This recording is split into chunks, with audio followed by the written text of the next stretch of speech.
So welcome. You know, you know the drill here. Let's sit together. Um,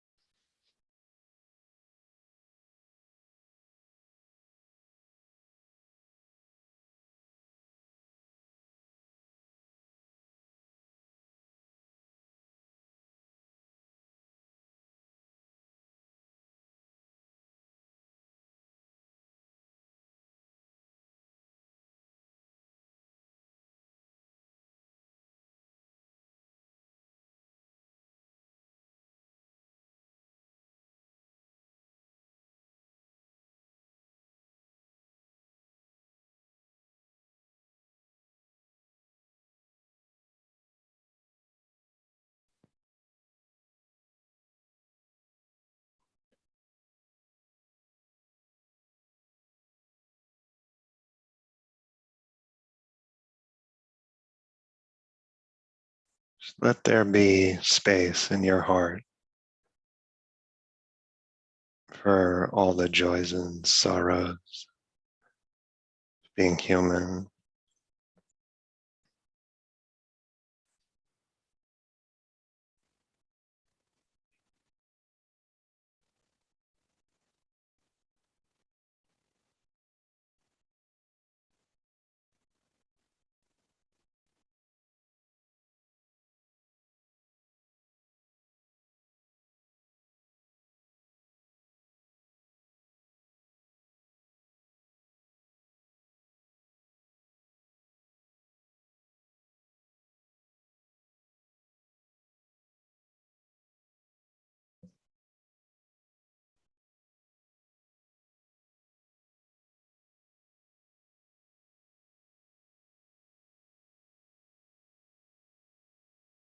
When the heart begins to give permission, something drops in the body, something settles down.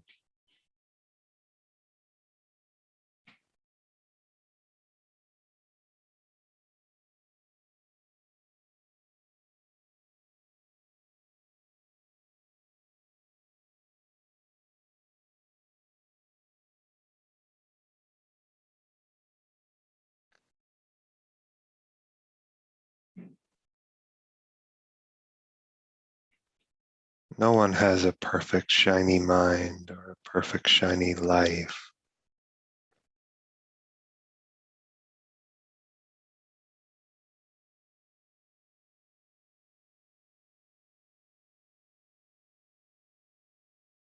Some loose ends in every human life.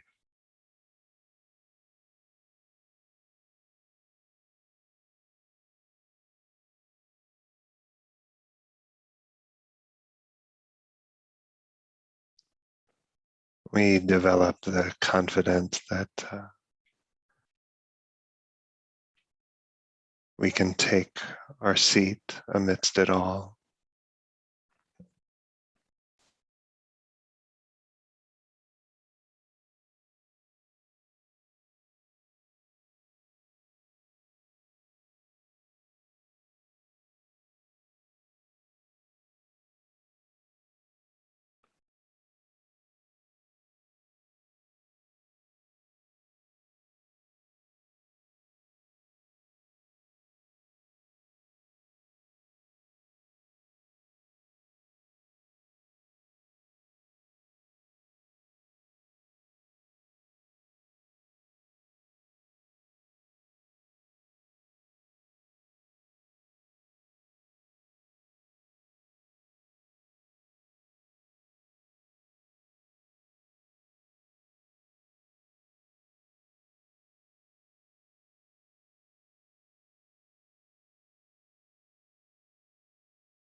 When we stop trying to control our experience, the necessity of love becomes more and more apparent.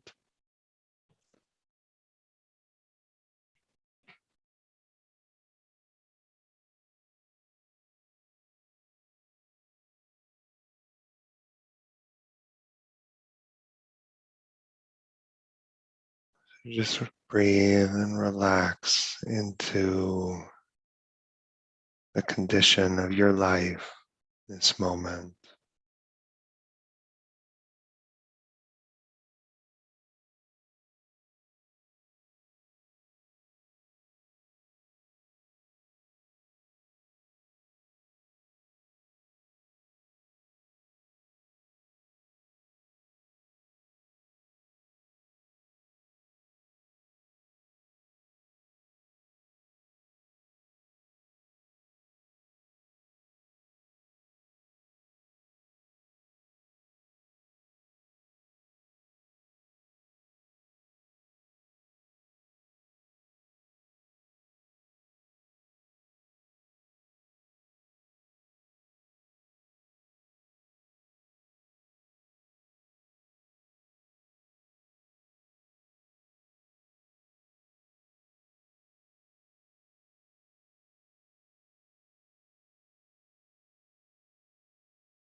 You're not responsible for solving the predicament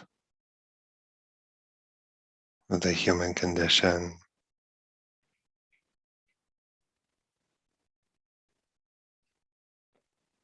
You're simply being asked to bless the intensity of the human condition, the intensity of a moment, of an urge or a feeling, to bless this with wisdom and love.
Every moment is practicable in one way or another.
in the wake of letting go,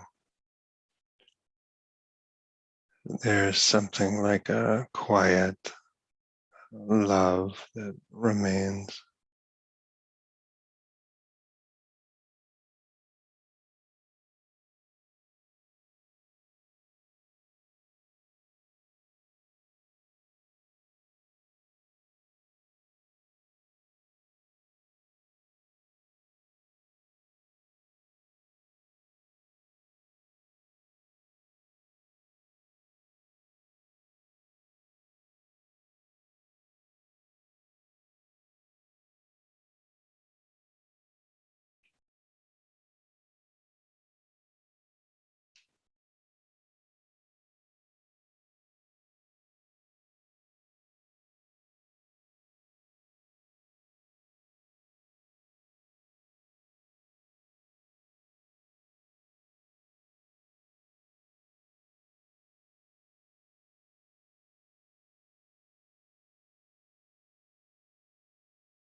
And turning now more explicitly to compassion,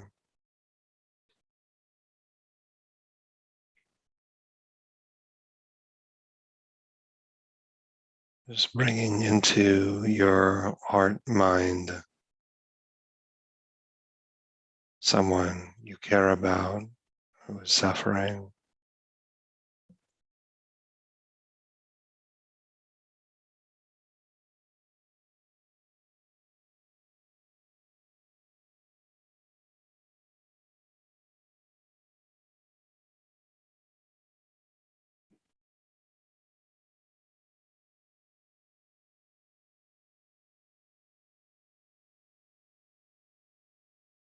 When we first fill out the landscape of their pain, to actually take that into our heart,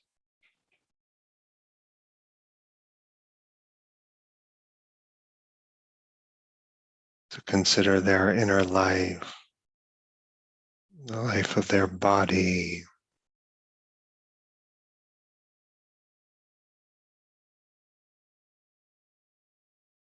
and develop a kind of vivid sense of their suffering. This is only one part of our practice, but this is the first part.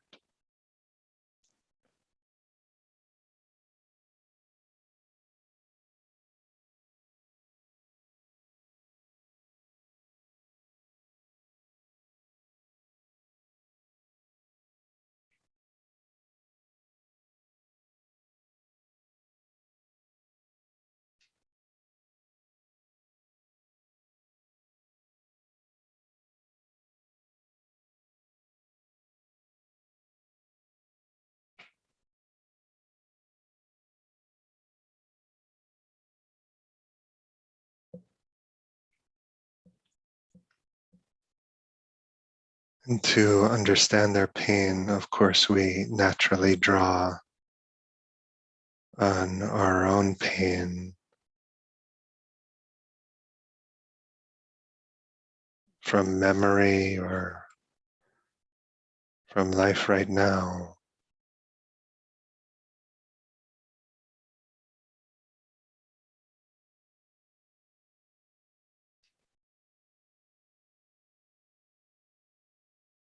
We make vivid the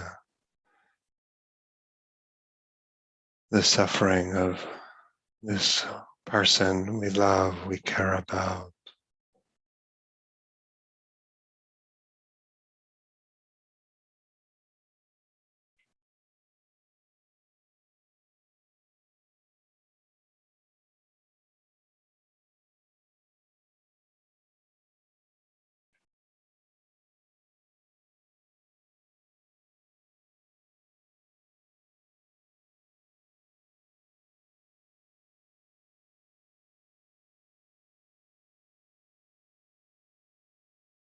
And so in compassion, one dimension is a willingness to grieve.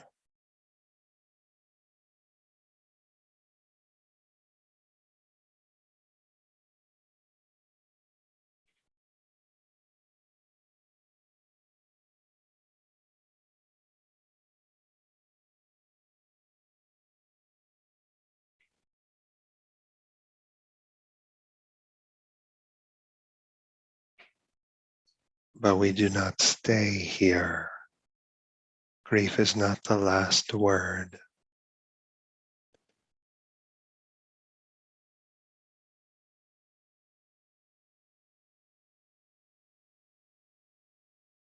As the vision of their pain is dramatized, made clearer and clearer,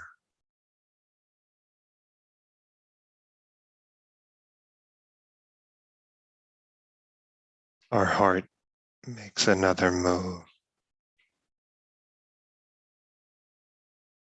and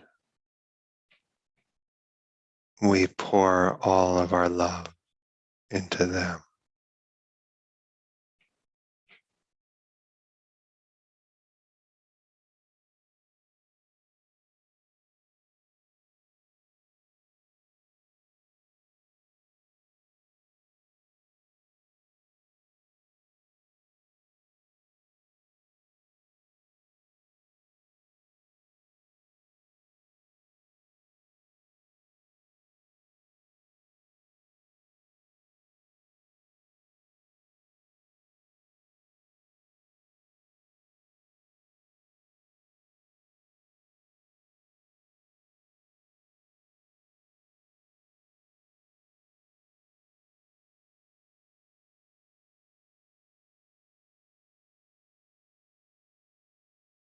As if we fill their mind and body, our care, our wishes that their suffering be alleviated, that they be at peace.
And of course, there are traces of the grief, but it's mostly displaced by the warmth, love, compassion, kind of compassion that doesn't fatigue our own heart,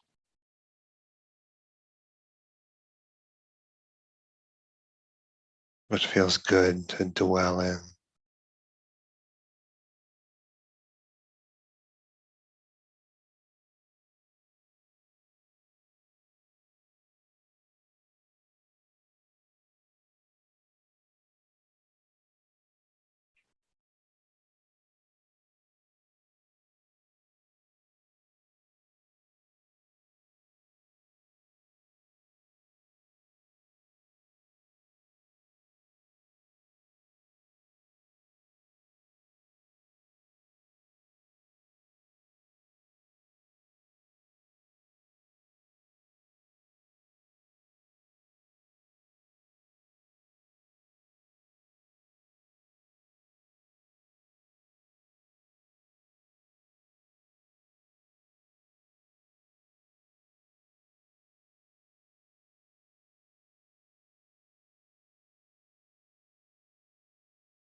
We're not insisting that someone stop suffering. We're offering our love and our blessings that it might be so.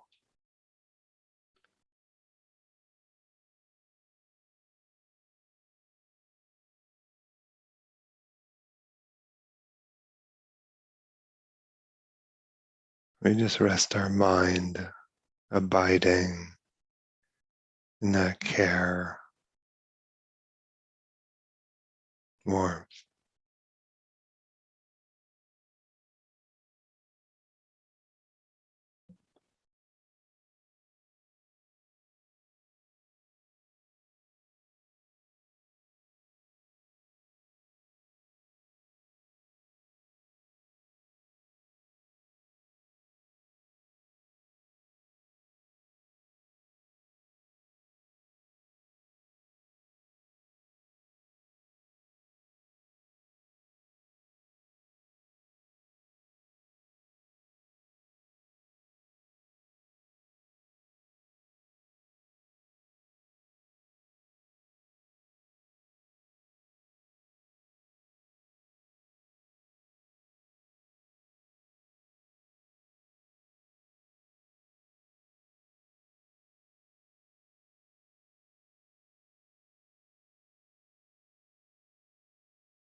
And then maybe in these last few minutes, we let go, orienting to one person,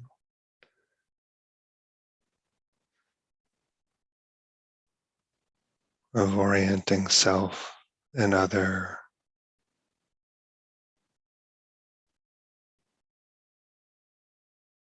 Instead, we practice just dwelling in the openness of compassion,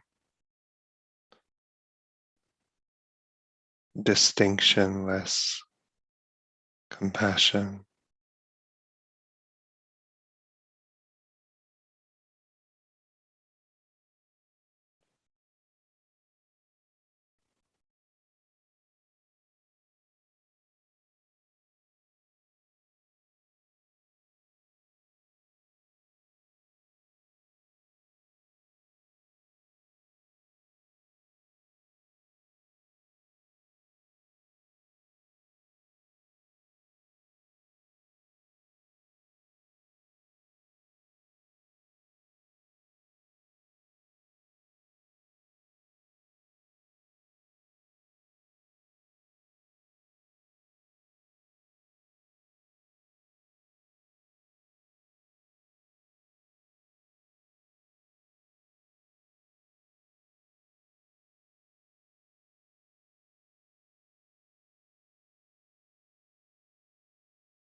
It's good to sit with you.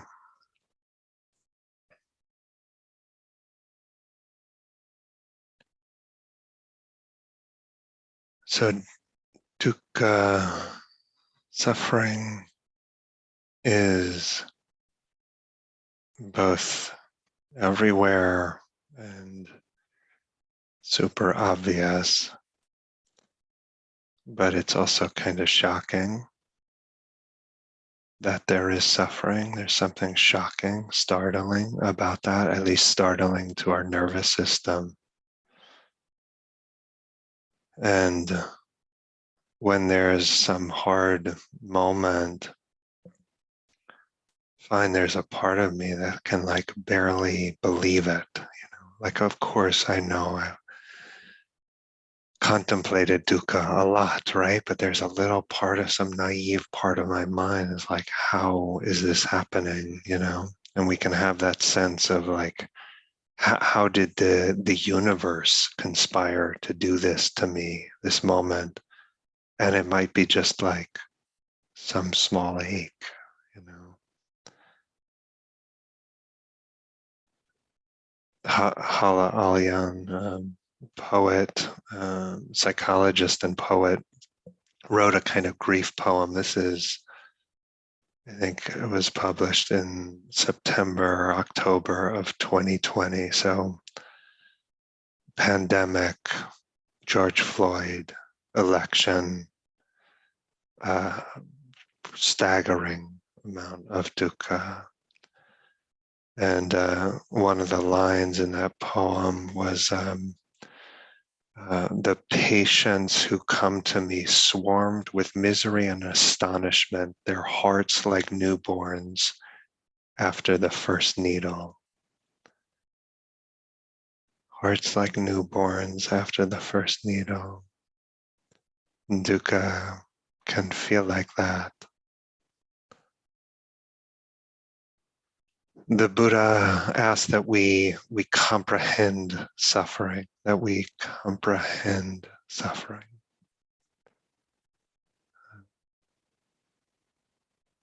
I somehow like that translation, comprehend suffering. The act really of comprehending suffering highlights the necessity of love. Yeah, sometimes I feel like, yeah, the first noble truth that there is dukkha contains the next three in a way to really comprehend suffering. That is to know the necessity of love, of compassion. Otherwise, we just kind of armor up and try to make the first noble truth vanish, or we crumble, collapse. So the alternatives, when I think about it, the alternatives to love really are something like hate and apathy. Those are the alternatives. And so while we have some details to work out, no doubt, the path is actually pretty clear. Compassion is love in the face of dukkha, the wish that it be alleviated. And part of compassion is coming to a more nuanced understanding of our own suffering. We first comprehend our own suffering. And so often we kind of, without training, we basically misdiagnose our own suffering. It's just like people are trained, a doctor, whatever, trained in differential diagnosis or something. And we have to train in diagnosing our own suffering too, because our habit is to embrace monocausal models, like single cause. This is what's doing it. Yeah, this is the source of my suffering. And the Buddhist psychology invites us into a much more complex map of causality. It's almost never just this. Yeah, our mind gets seduced into that. But as we practice more, we start to appreciate the complexity of causality. So we're not highlighting just this, you know. We have that fantasy, if I could just pull that one thread, the whole thing unravels. But our dukkha is a testament, not to one thing, but kind of to everything. And if we have the wrong diagnosis, we can issue the wrong treatment. So often we want to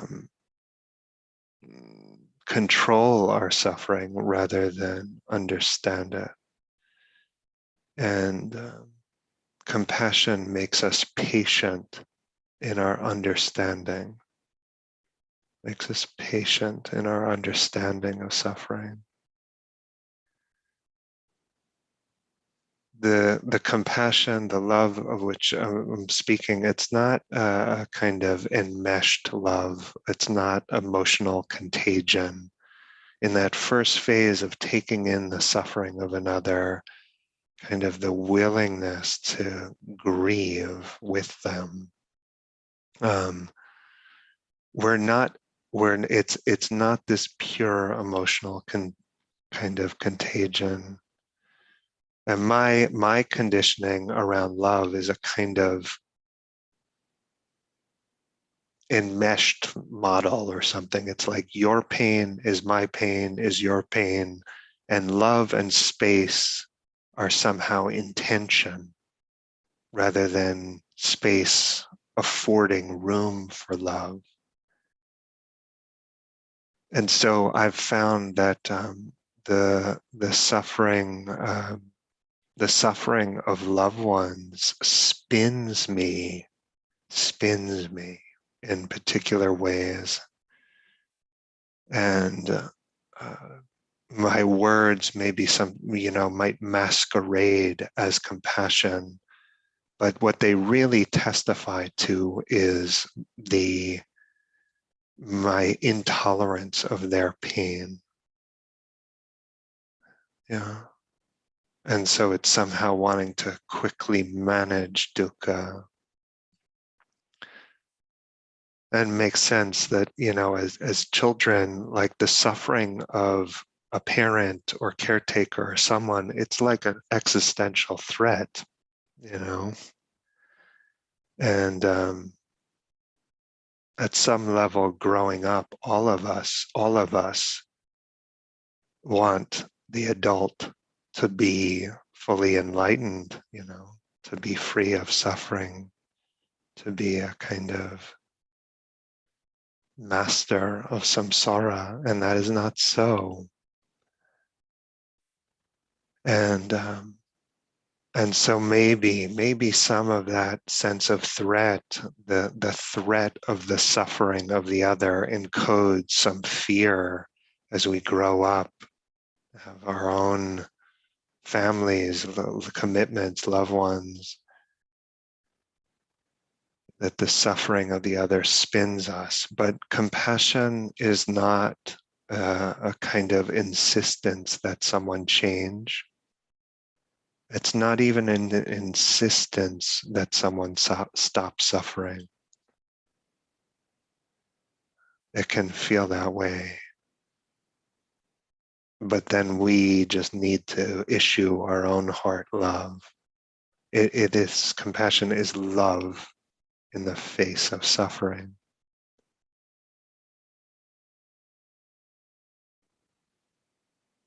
The monk Matthew Ricard and brain scientist Tanya Singer, they were doing some,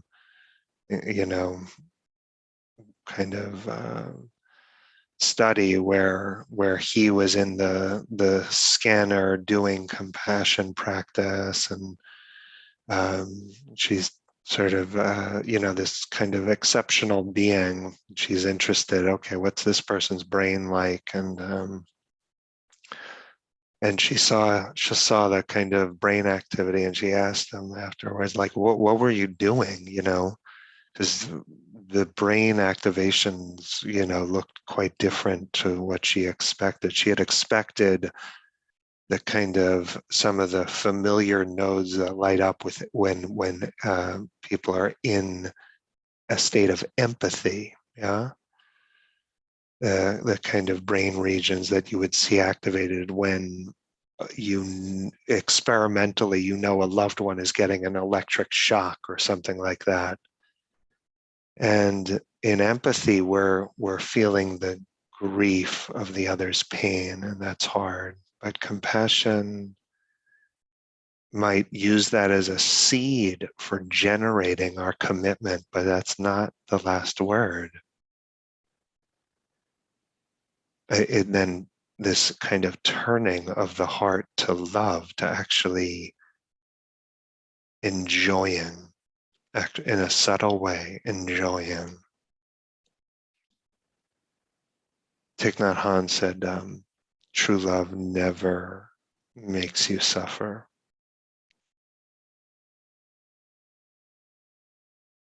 Compassion is a form of true love. And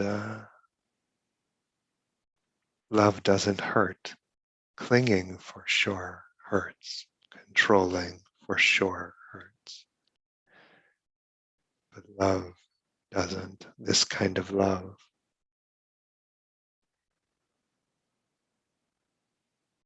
So we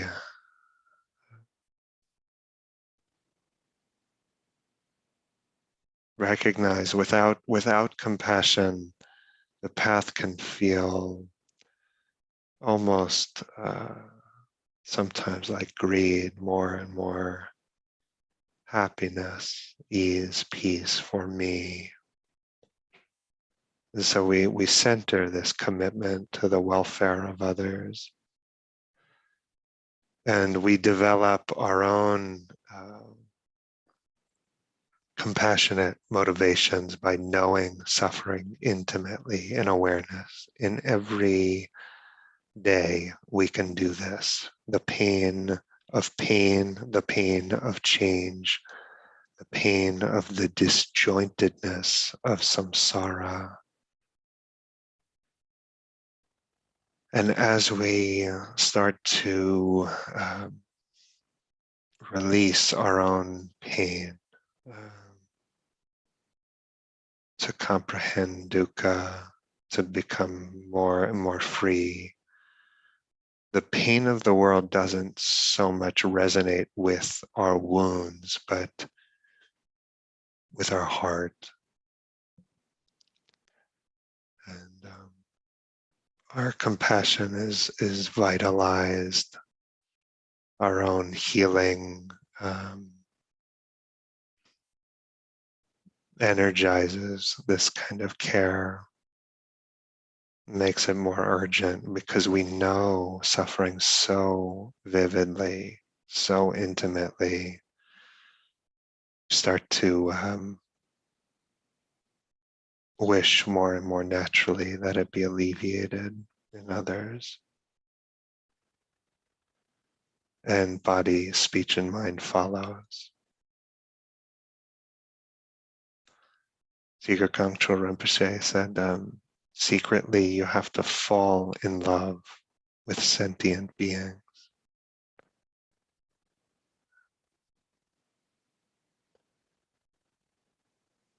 I offer this for consideration. And please pick up whatever is useful and leave the rest behind. Yeah. I would never say the same thing to each of you. And so it's your job to decode the beneficial from what can be left behind. So every once in a while I have this moment with my webcam, knowing you're behind it, having one of those now. Okay.